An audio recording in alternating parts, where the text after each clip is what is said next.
Jadi di sini gue mau jelasin itu apa itu Hang Seng, cara perhitungannya yang waktu itu gue bilang.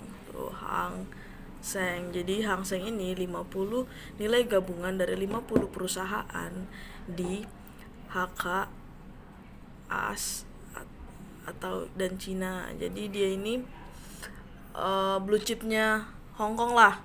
Diibaratkan ini nilai gabungan dari Hong Kong lah, perusahaan-perusahaan Hong Kong yang terbesar blue chipnya Hong Kong. Misalnya contohnya itu HSBC, IA Group, uh, Lenovo, Xiaomi dan lain-lain gitu banyak. Nah, jadi karena di sini gue memanfaatkan nilai rata-rata atau selisih poin. Jadi gini nih misalnya. Sifatnya Hang Seng ini kan dia kan fluktuatif nih. Nah, dia ini kan fluktuatif. Dia punya jam open market ada 2 periode. Nah, 2 periode itu jam 8.15, tutup jam 11, buka jam 12, tutup lagi jam setengah 4, 15.30. Nah, ini sesi pertama, ini sesi kedua. Nah, karena dia ini karena kita memanfaatkan nilai selisih poin, jadi setiap pergerakannya ini kan dia fluktuatif nih, dia nggak selamanya di atas, nggak selamanya di bawah, dia kan selalu berbalik arah. Nah, pergerakan itu sekitar 200 sampai 600 poin setiap harinya. Nah, Hang Seng ini dia punya kontrak size nih. Kontrak size-nya atau pengalihan keuntungan. Pengalihan keuntungannya itu cuma $5 atau 5.000. Nah, dia punya fixed rate. Angsa ini punya fixed rate juga. Fixed rate-nya itu 10.000 rupiah. Jadi even dolar itu mau naik atau dolar itu mau turun 9.000, tetap fixed rate-nya itu 10.000 dari bursa. Nah, untuk alat transaksi jual belinya itu kita pakai satu lot atau satuan unit transaksi satu lot. Satu lotnya itu $1.000 atau 10 juta.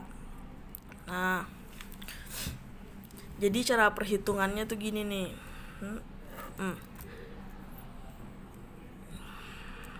Jadi kita tuh ada transaksi dua arah nih. Jadinya kayak beda dari forex sama gold gitu. Mereka cuma punya buy sama hold. Jadi kalau kita tuh punya dua arah. Buy itu mengharapkan nilai naik, sell itu mengharapkan nilai turun.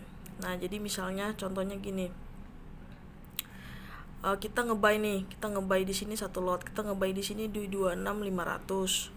Kemudian dia naik nih karena faktor fundamental, karena kayak good news di Hong Kong gitu yang lebih dominan sama AS. Terus dia naik nih di 26.800. Jadi kan ada selisih poinnya kan. Selisih poinnya itu 300 poin. Nah, rumusnya tuh gini. Poin dikali kontrak size dikali satu lot. Misalnya di sini ada 2 lot, di sini dikali 2, jadi 300 dikali $5 dikali 1.500. Jadi keuntungannya itu 1.500 atau 15 juta. Cuman ini masih kotor.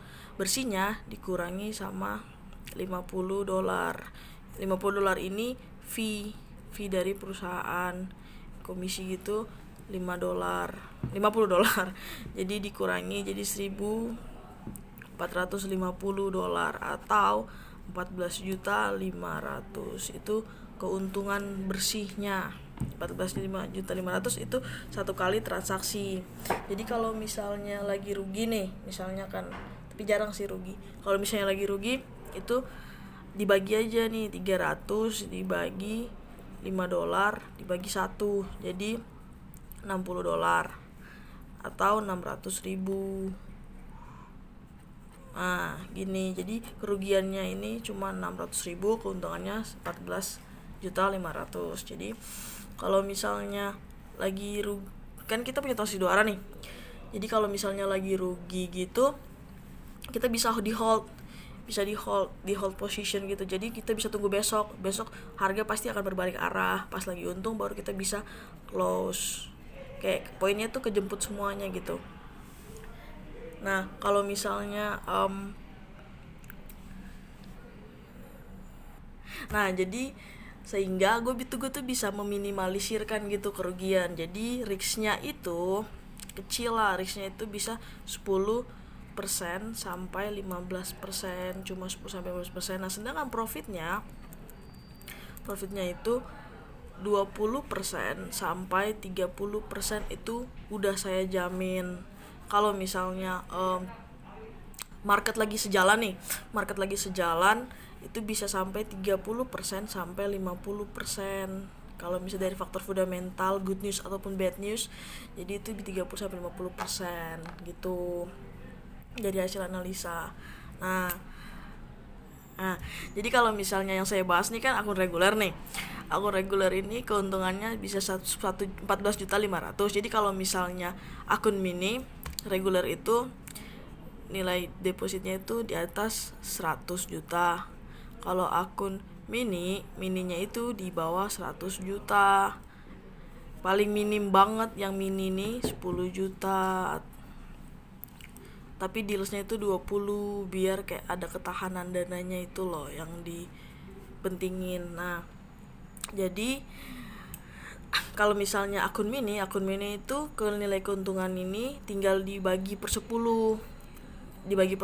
Jadi keuntungannya itu 1.450.000 gitu. Ini akun mini, ini reguler, ini mini keuntungannya per satu transaksi.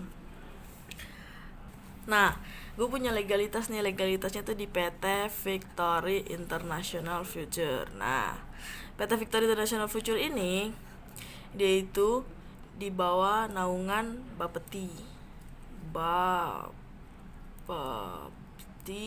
di bawah naungan ICDX dan di bawah naungan ICH. Nah, jadi Bapeti ini dia itu yang mengatur segala legalitasnya perusahaan ini nih. Ini Badan Pengawasan Pialang Berjangka Komoditi Indonesia. Dia itu yang mengatur nih segala semuanya nih, kayak legalitasnya. Nah, pusatnya itu ada di Surabaya. Nah, kantor cabangnya yang gua nih ada di Kuningan, di Jakarta Selatan. Nah, ICDX, di bawah ICDX ini Indonesia Commodity Deactivate Exchange. Nah, dia ini yang mengatur segala transaksi, inilah kayak history, terus keuntungan, profit, something like that, semuanya lah. Dia itu yang ngatur semuanya. Kayak dia itu yang pantau juga gitu. Jadi nggak ada kecurangan atau kayak gimana.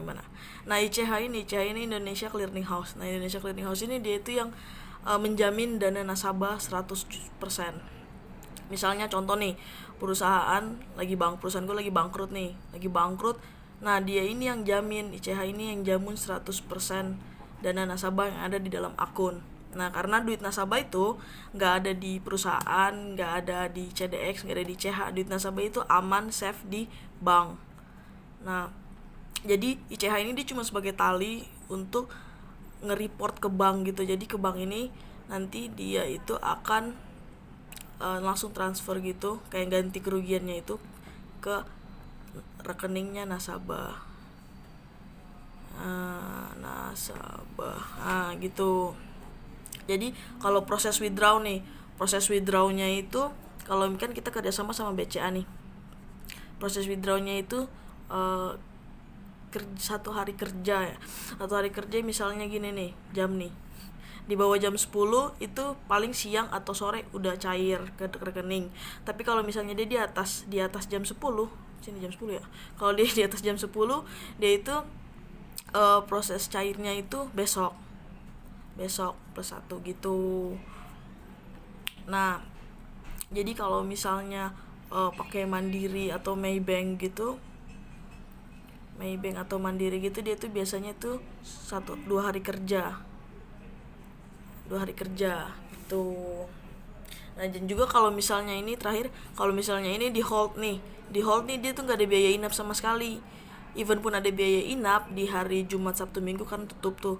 Nah, dia itu cuman dikenain $1. Nah, $1 itu cuman sekitar 10.000 tuh, itu untuk biaya inapnya. Kalau misalnya hari weekdays biasa gitu nggak ada, itu free like that gitu. Oke, paham? Kalau misalnya kurang paham gitu, tanya-tanya aja.